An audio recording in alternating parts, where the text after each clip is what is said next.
Hey guys, before I even start this video, I want you guys to know that I loved the game. I actually very much enjoyed my 18 hours of 16 inches of Venom. Just like the rest of you when I was a prepubescent lad, we all love Spider-Man. Man, I ate that up. I played every single game, action figure you could find. So don't come to my house with pitchforks and torches when I say that the story fell a little bit short for me, okay? The combat felt a little bit repetitive, and maybe it didn't reach my high expectations, but that's okay. Everybody and their mom by now on YouTube has talked about Spider-Man, but I'm kind of the new kid in town, so I kind of want my turn. In 2018, there was a game that came out that was called Marvel Spider-Man, and oh my goodness, did I eat this up. My little young self had about $42 in his bank account, and he had no money to go out and buy a PS4 and buy this game. So what did I do? I pulled up the old Rad Brad and I watched him play it every single day, and it got me obsessed with it even more than I thought I could ever be with it. Once I got enough money, I went and bought the game and I played it like 8 times, and oh my gosh, I love it. The story's amazing, the characters are amazing, the gameplay is amazing, and oh my gosh, that traversal is nuts. And then 2 years later, there was a half sequel type deal called Miles Morales, and talk about excited, I was even more excited for this one. I don't even know how that's possible. The story looked amazing, the characters again looked amazing, the traversal looked even better. Sorry, I get a little excited when it comes to the Spider-Man stuff. I will tone it down just a little bit. So then when they announced Spider-Man 2, confirming that Kraven the Hunter and Venom are going to be in the same game was amazing. I honestly thought they were going to set up something awesome with those two, but in my opinion they fell kind of short. Now I want to talk about the story in this game and why I thought they took it the easy route on it, man. I feel like it was kind of not basic, but just, well, I mean, yeah, basic. It was kind of basic in my opinion. So you're telling me a character as cool, as compelling, as intimidating as Kraven gets literally 0 screen time? Bro got an opening scene, disappeared for 8 years, and had his henchmen do all the work. Okay, tell me if I'm stupid or not, but his name's Kraven the Hunter, correct? So why does this guy have 100 million hunters going out to hunt his prey to bring them back to him so he can fight them? Is he called Kraven the Fighter?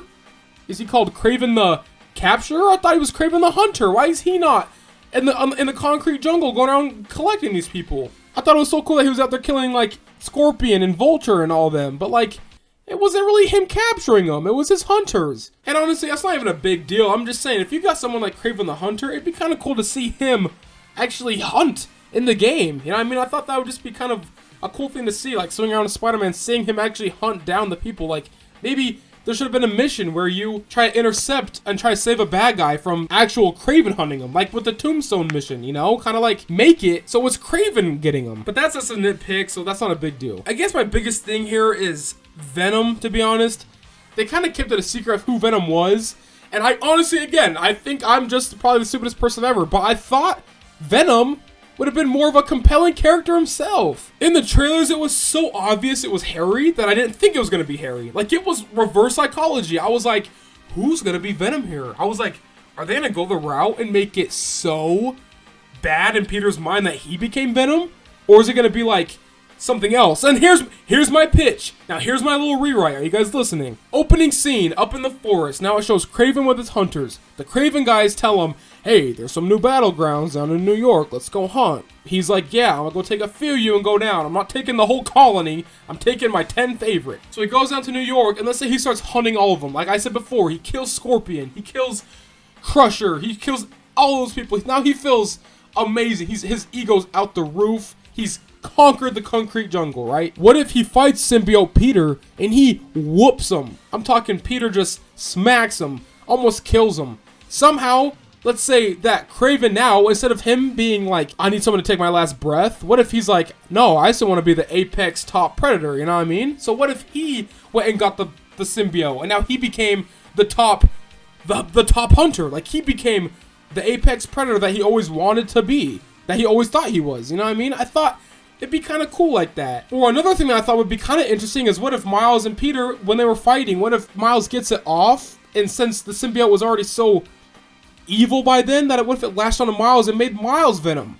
Then Peter, as his mentor, feels responsible for making Miles into that monster. I don't know. Is that Is that stupid? I just felt like making it Harry just felt really kind of dumb. Like, I don't know. I liked Harry was a cool character, but I mean, we've seen that so many times of a character of Harry coming in a story, and it's just kind of lame.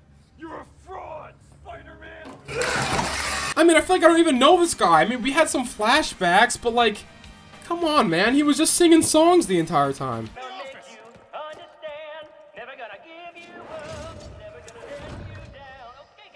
But I'm not gonna lie, I actually thought that was hilarious, and I actually loved this flashback. And here's one more thing I have to say here. Has no one noticed, in all of these Spider-Man games, the biggest conflict of what's happening is because that someone is sick? I think I'm losing my mind here, that I'm the only one realizing this. I thought it in the Miles Morales game. I was thinking in my head, I was like, are they gonna do the same thing in this next one? And certainly enough, they literally did. The first game, they're releasing Devil's Breath. Aunt May gets sick. So it's the whole sick thing again. Miles Morales, Rick, Finn's older brother, is getting sick. They can't let New Form go around because everyone's gonna get sick. This third one, freaking Harry's sick. There's some symbiote infection going around that's making everyone kind of sick. And then Kraven! Kraven's sick with cancer! Oh, I'm gonna have an aneurysm, man. It's just little things. Like, I think Insomniac is amazing. They can tell great Spider-Man stories, but I feel like I'm catching up on their formula. I have a little feel that it's not copy and paste, but I feel like they're just not expanding on as much as they should. And here's another thing I have to admit. I think I'm just not a big black suit symbiote Spider-Man storyline fan. I feel like it's the same thing every single time. I mean, I guess that's why I expected Kraven to have a bigger impact, because I thought he would switch up the role as Venom, or just add a little bit more. We've just seen so many iterations of Spider-Man being black suit, you know what I mean? Like, we've seen it so many times. It's where he gets the black suit. He ruins relationships with all of his family members, of all of his friends. Then Venom gets the suit, and then he beats Venom, and it's the same thing. It's the same story. I guess that's my biggest issue with this story, is that it was kind of predictable, and for the ending, I don't know, it just didn't really hit me as hard. Like, I felt more at this scene than I did this scene.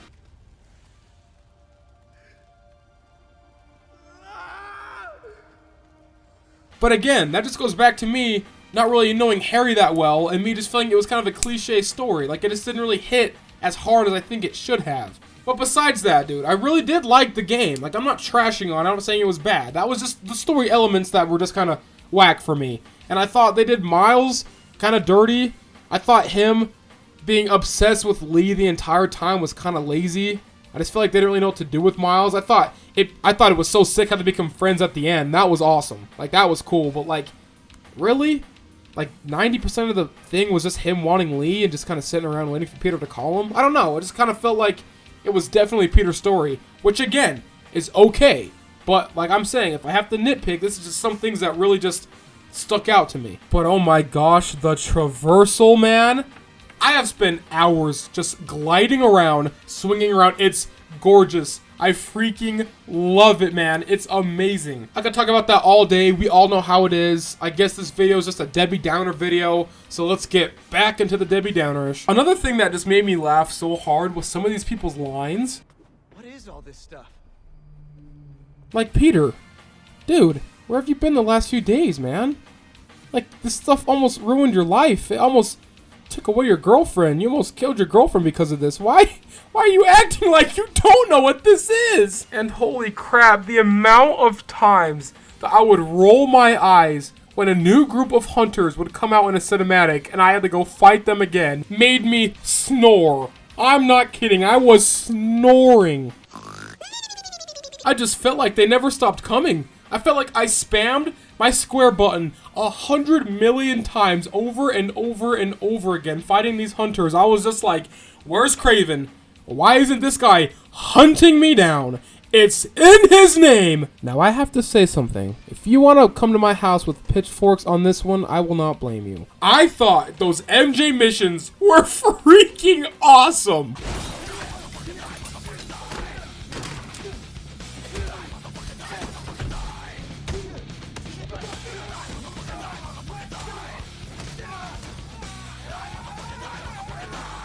felt like I was in a Call of Duty campaign, man. I thought they're killing people. I thought they're saving lives, man. And then the setup for the next game, dude, is freaking awesome. It's like Cindy Moon?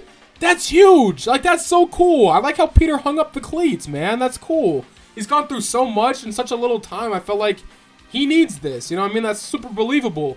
And I loved how throughout the story, they were, like, making Miles. Like, honestly, the Spider-Man #1, he saved Peter so many times in that story. And I kept thinking to myself, I was like, why are they doing Peter like this? But it makes sense now. You know what I mean? They were setting it up for that Miles can do this on his own now. I think having him and Cindy Moon be the main while Peter kind of sits back and comes back when they need him, I think that's awesome. Because they're setting up Goblins, they're setting up Doc Ock, they're setting up so much more that, honestly, it's so exciting to see. I loved this game. I'm just saying, in my head, I guess I expected some huge grandmaster of a perfect enemy, but it wasn't. And that's okay. I just, you know, I would have wanted a little bit more, but to some people, they got more than what they wanted, which I think is perfect. I think that's such a Spider-Man story. We love some, we hate some. But at the end of the day, we all freaking love Spider-Man, and that's all that matters, man. Oh, sorry, that was so corny. I just don't know how to end this video. I don't know where to go from now. I have no idea where to go.